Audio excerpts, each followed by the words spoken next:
Jadi begini Pak Ustadz, 2 bulan yang lalu saya mengalami musibah ya. Musibahnya itu tidak disangka-sangka. Jadi saya juga masih mengalami masa idah nih, baru 2 bulan ya, yaitu bercerai dengan mantan suami saya. Tidak disangka-sangka ya, perceraian itu datang dengan cepat. Bahkan saya juga tidak mengira akan terjadi seperti ini ya. Dengan perceraian ini saya sedikit demi sedikit mengikhlaskan ini takdir saya Pak Ustadz ya. Tapi di sisi satu lain saya juga masih mempunyai buah hati, yaitu perempuan 2 ya. Bagaimana caranya saya supaya tidak selalu merasa bersalah kepada anak-anak ketika saya tidak bisa mempertahankan rumah tangga ini? Bagaimana agar saya juga bisa menjadi ibu yang baik buat anak-anak saya? Begitu saja sih Pak Ustadz pertanyaannya ya. Assalamualaikum warahmatullahi wabarakatuh. Waalaikumsalam. Kalau boleh tanya Mbak Sofi, anaknya umur berapa? 6 tahun sama 3 tahun. Oh 2 ya, 6 sama 3 tahun. Mbak Sofi udah coba dimediasi belum tentang masalah antara Mbak Sofi dengan suami? Sudah, cuman karena ada pihak ketiga juga sih Pak Ustadz. Yang memediasi siapa? Orang keluarga atau sendiri? Kalau keluarga itu lebih ke karena apa ya? Karena kayaknya dia juga hubungannya sudah terlalu jauh, jadi keluarga juga kayaknya itu udah mengetahui juga gitu ya. Bahkan kayaknya seperti mendukung seperti itu. Oke. Kayaknya juga gak bisa berbuat apa-apa.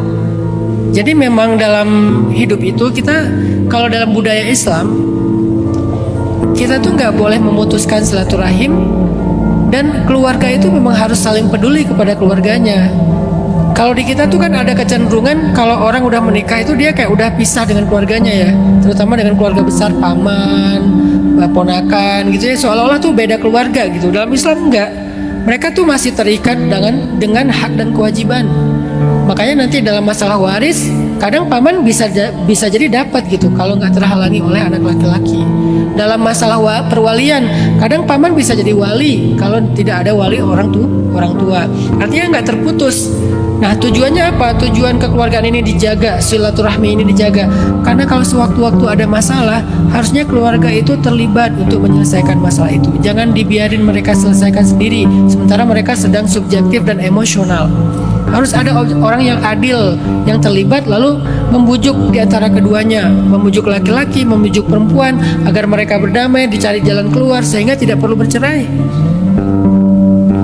Karena bagaimanapun juga bertahan itu lebih baik.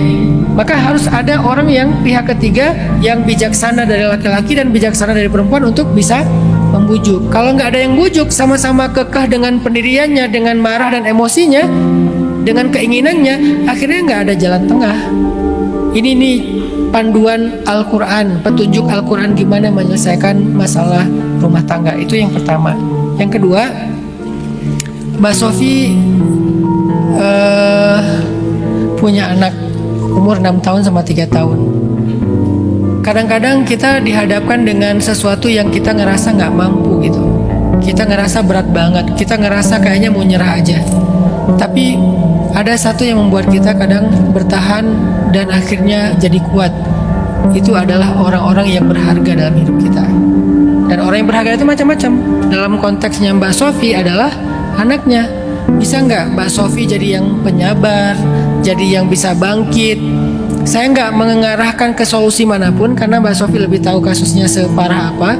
Tapi bisa nggak jadikan anak itu sebagai energi Mbak Sofi untuk mengambil solusi terbaik, untuk memilih solusi terbaik. Kalau harus jalan sendiri, maka bangkitlah karena mereka. Kalau harus balik dengan pasangan, maka bersabarlah karena mereka.